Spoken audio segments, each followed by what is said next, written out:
Hello, SKs. On to Chapter 4 of Charlotte's Web, Loneliness. The day after Wilbur's escape was rainy and dark. Rain fell on the roof of the barn and dripped steadily from the eaves.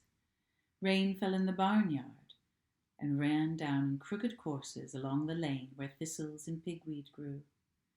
Rain spattered against Mrs. Zuckerman's kitchen windows and came gushing out of the downspouts. Rain fell on the backs of the sheep as they grazed in the meadow.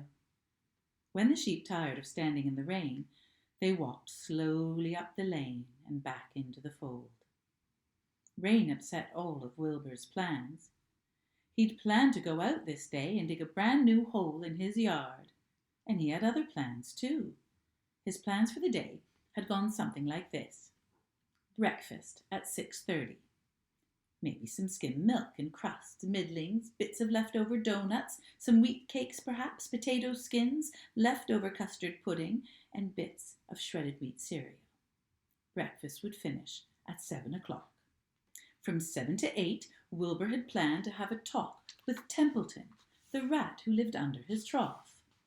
Talking with Templeton was not the most interesting occupation in the world, but it was better than nothing. From 8 to 9, Wilbur planned to take a nap outdoors in the sun. From 9 to 11, he planned to dig a hole or a trench and possibly find something good to eat buried in the dirt.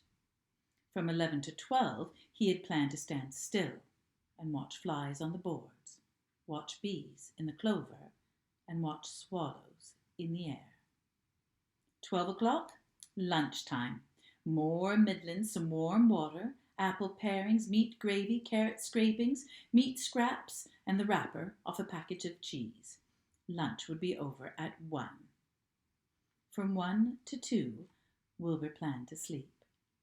From 2 to 3, he planned to scratch itchy places by rubbing up against the fence.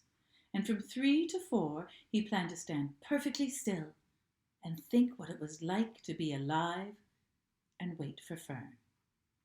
At 4 would come supper, skim milk, leftover sandwiches from Lurvy's lunchbox, prune skins, a morsel of this, a bit of that, fried potatoes, marmalade drippings, a little more of this, a little more of that, and then maybe a little bit of leftover baked apple pie or a crust of upside-down cake.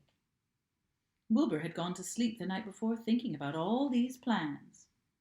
He woke at 6 and saw the rain, and it seemed as though he couldn't bear it.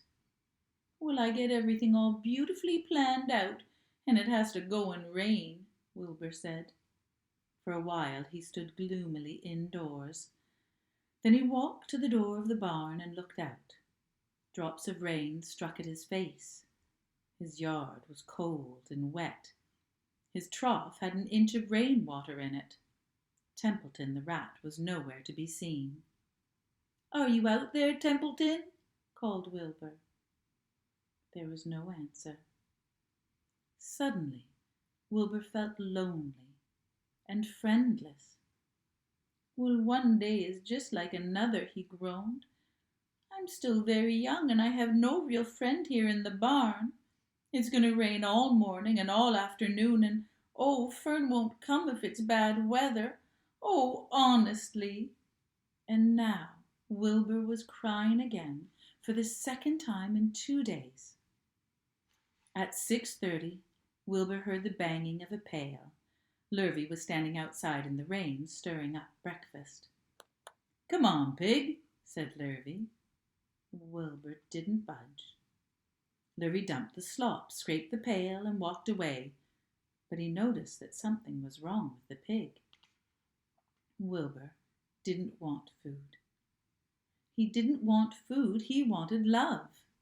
He wanted a friend, someone who would play with him. He mentioned this to the goose, who was sitting quietly in a corner of the sheepfold. "Will you come over and play with me?" he asked. "Oh, sorry," said the goose. "I'm sitting on my eggs. 8 of them, 8 of them, 8 of them. Gotta keep them toasty warm. Oh, I have to stay right here. I'm no flibberty-ibberty-gibbet. I don't play when there's eggs to hatch. I'm expecting goslings." "Well, I didn't think you were expecting woodpeckers," said Wilbur a little bitterly. Wilbur next tried one of the lambs. "Will you please play with me?" he asked. "Certainly not," said the lamb. "In the first place, I cannot get into your pen, as I'm not old enough to jump over the fence. And in the second place, I am not interested in pigs. Pigs mean less to me than nothing." "Well, what do you mean, less than nothing?" replied Wilbur. "I don't think there is anything that's less than nothing. Nothing is the limit of nothingness. It's the lowest you can go. It's the end of the line. How can there be less than nothing? If there were something that was less than nothing, then nothing wouldn't be nothing. It would be something, even though it's just a very little bit of something. But if nothing is nothing, then nothing has nothing that's less than it is." "Oh, be quiet," said the lamb. "Go play with yourself. I don't play with pigs."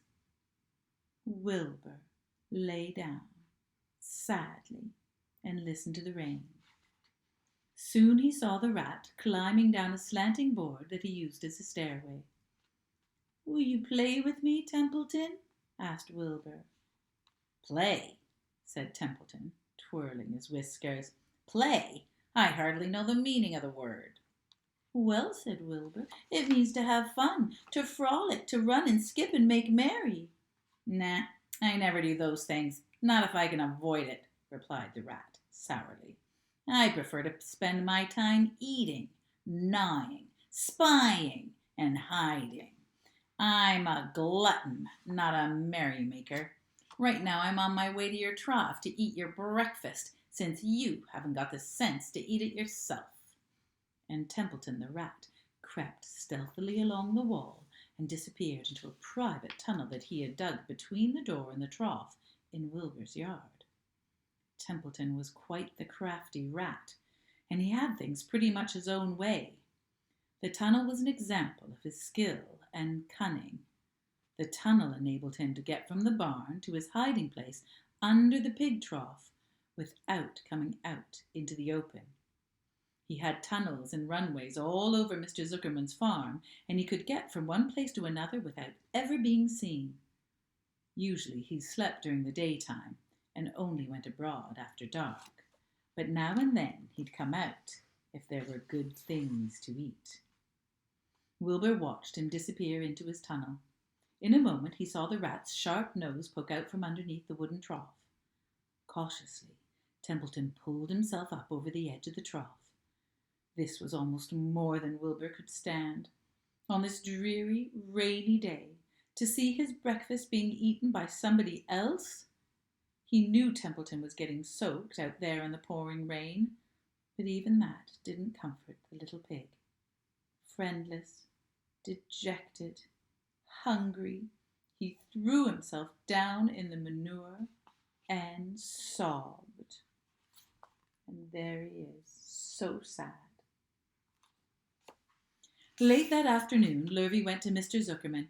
"I think there's something wrong with that pig of yours. He hasn't touched his food." "Well, now, you give him 2 spoonfuls of sulphur and a little bit of molasses," said Mr. Zuckerman. Well, Wilbur couldn't believe what was happening to him when Lurvy caught him and forced medicine down his throat. This had to be the worst day of his life. He didn't know whether he could endure the awful loneliness one moment more. Darkness settled over everything. Soon there were only shadows and the noises of the sheep chewing their cuds. Occasionally the rattle of a cow chain up overhead. You can imagine Wilbur's surprise when out of the darkness came a small voice that he'd never heard before. It sounded rather thin, but pleasant. "Do you want a friend, Wilbur?" it said. "I'll be a friend to you. I've watched you all day, and I like you." "But I can't see you," said Wilbur, jumping to his feet. "Where are you, and who are you?" "I'm right up here," said the voice. "Go to sleep now. You'll see me in the morning." And that is the end of chapter 4. Very exciting to find out who he's going to meet.